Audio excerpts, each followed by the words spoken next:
Addiction is the epidemic of our generation. Every 4 minutes, people are overdosing in the U.S. Drugs and alcohol are tearing our families apart. The only way to combat addiction is through proper treatment and customized care. As people are slipping into the grips of addiction, nationwide Banyan Treatment Center facilities stand as the leader in providing growth through recovery. Addiction does not discriminate. Do not let yourself or someone you know become another devastating statistic. Call now, 855-6-BANYAN.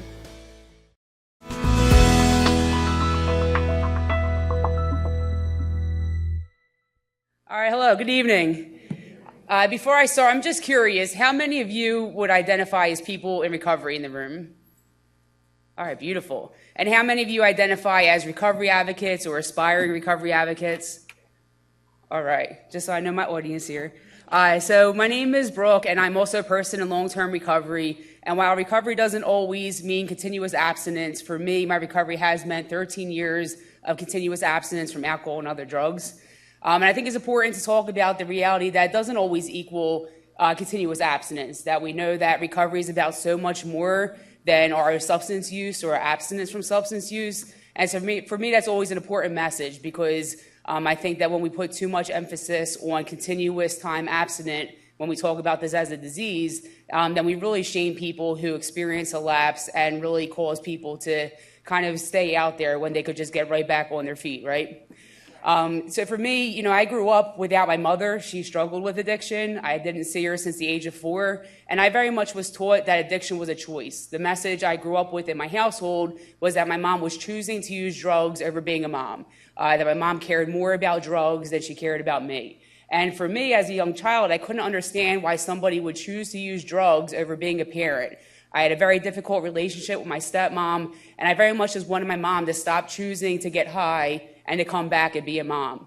When I was 13 years old, I ran away from home one night. I was that kind of kid that when I ran away from home, it was at my friend's house that was like 3 blocks away, and I could never understand how my parents found me. Anybody else one of those runaways? It was never successful. And somehow my dad found me, and I will never forget this night. He picked me up in our beat-up brown Astro minivan, and I didn't ask where my mom was. I spent many years waiting for her to come back, waiting for my mom to stop choosing to use drugs and to be a mom. And instead of asking where she was, I demanded to know where she was. And I was that 13-year-old where I didn't ask for things, I demanded them.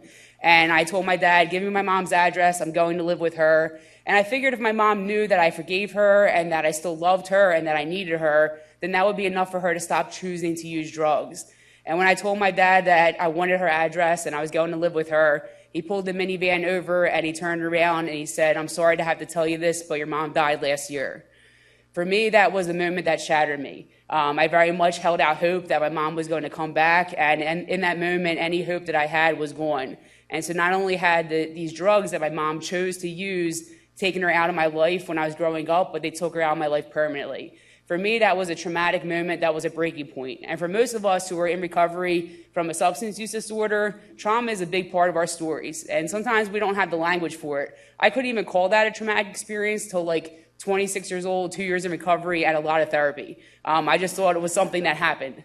And so, that just sent me over the edge. And my entire adolescent life was spent cycling in and out of different institutions. And then on one day, as a 15-year-old with a bright idea who liked to run away, I decided to try to run away from one of the institutions I was in. And so I stole a staff member's car. And I wasn't the kind of car thief that could hotwire a car. I needed keys. So if you work in a facility, hide your keys, because people like Little Brooke will grab them. And I grabbed them. And I had a 9-minute blissful escape of freedom before I encountered the police. And that wound me up in the juvenile justice system. And for me, when I look back and I now have the language of trauma to apply to things that happened in my life, my experience with the juvenile justice system was traumatic. I'm from Philly. Philly's juvenile justice system is not any place for a kid to be. There's been a lot of efforts to improve it over the years, but it did nothing to help me heal. It only compounded trauma and added harm. And so my entire teenage years were spent in and out of these facilities without any real support when I would leave, without addressing really the true nature of what it is I live with. I was not ready to admit that I lived with the same condition that had killed my mom, or that had taken my mom out of my life. And it wasn't until the age of 24 that I was able to enter into recovery and stay there. And I only have 10 minutes and a couple of warning signs that will pop up if I go over. So that's a short version of my story. But what I want to talk to you about tonight is kind of the difference between how some of us find recovery and some don't. I recently had an experience. I just graduated from the University of Pennsylvania on Monday, which was huge. You can clap again because it was like a big deal. And I tweeted kind of like, just this really short tweet about how my parents used to have to visit me, my dad and my stepmom, they would come visit me in institutions, or they would see me in handcuffs and shackles in court, and that the next day they were going to watch me graduate from an Ivy League university, and that recovery is possible. And somehow this tweet went viral, which is beautiful. So the story of recovery went viral, and all these people started messaging me things like, yeah, if you want it bad enough and you work hard, like, anything's possible. And it was kind of like the, good job, you picked yourself up by the bootstraps and look at where you're at today. And for me, what I'm in touch with is my truth is that the only difference for me, between me and so many other people, isn't that I'm stronger, isn't that, I had like more resilience, it isn't that there's something super special about Brooke, is having had access to resources and is the privileges I had in my life. And that is the difference between me and so many people. And so when, I grew up like, thinking addiction was a choice, I learned that it's not. And then once I found recovery, the question that has plagued me is, why do some of us find recovery and some don't? And having been sort of indoctrinated by our treatment system into sort of like the old way of thinking of addiction, I was told that some must die in order for others to live. But we were talking about my mom here, right? And so I didn't easily accept that my mom had to die so I could live. That just never made sense. Then I was taught, well, it's your higher power that saved you. And that still didn't fit with me, like that my higher power would save me, but not my mom, not so many friends that I've lost over the years. And then it was like, well, maybe it's luck. Like, it's just luck that when I sought help, it was available, and it was the kind of help I needed when I needed it. But I couldn't accept that either. Recovery is not about luck. For me, it was a perfect storm of having access to what I needed, when I needed it, and for how long I needed it. But it shouldn't be about luck. And so the question that my life prepared me to kind of always be on a quest for answering is, how do some people find recovery and some don't? And a big difference is access to resources. It just so happened that when I sought help, it was available to me. And there was someone who called in a favor. Now, I don't know about your system here, but in Philly's system, to access services often requires knowing somebody who knows somebody who has a friend who works in his office who can call somebody. Is it like that in your community? Where, if you're just trying to access services, it's so difficult. And it shouldn't take that. I just happened to run into somebody who saw something in me and called in a favor. And that got me funded for a 9-month stay in a recovery house. And if I hadn't had access to that, I would not be standing up here at the podium. I switched like 9 times, by the way. I told honesty. I was like, I'm going to stand there. No, the podium. No, there.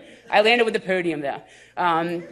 The reality for me is the difference between me finding recovery, between my family getting to see me graduate from an Ivy League university versus visiting my grave, like my grandparents do with my mom every Sunday. The difference was access to resources. And so for me, an important part of my recovery has been to pay it forward. I am only standing here today because I had access to what it is I need. And so, I think an important part of my recovery, we talk about being a service, is really paying that forward to other people. When we put a face and voice on recovery, that's so important. It's so important to show the world that recovery is possible, but we have to tell the whole story, right? We have to tell the whole story that the way recovery is possible is that people have what it is they need when they need it. That includes things like medication-assisted treatment. That includes services like harm reduction that meet people where they're at, and you heard a lot about it, because not everybody needs what I needed. And for me, recovery taught me that lesson. Everybody needs something different. If we all needed the same thing, then we wouldn't have these kind of events. We'd all be cured. There'd be no need for recovery, and that'd be that. And so, the last thing I want to say is this. I think it's also really important when we share the story of recovery to share it in a way that really does acknowledge that everybody's pathway is different, and to be really intentional that we are sharing our story in a way that acknowledges what our truths are. The last thing I want to say about our truth is this. Addiction has been taking place for a very long time, long before the current opioid epidemic, right? My mom died of a heroin overdose in 1993 in Kensington and Philadelphia, years before OxyContin came out, years before sort of all the prescription opioid talk.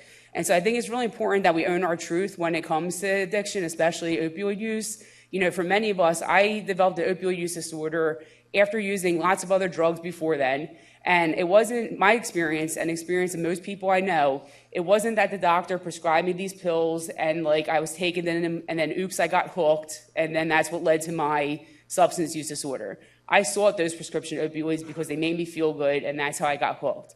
And so for some people, the story is that, the doctor prescribed them, never had any substance use before, and that was sort of the path.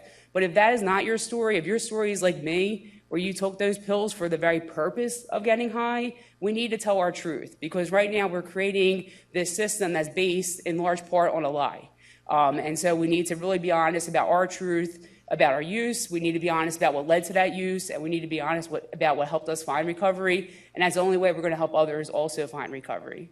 So I know I am at my time. I thank you so much for being here, and I wish you a great event tomorrow. Thank you.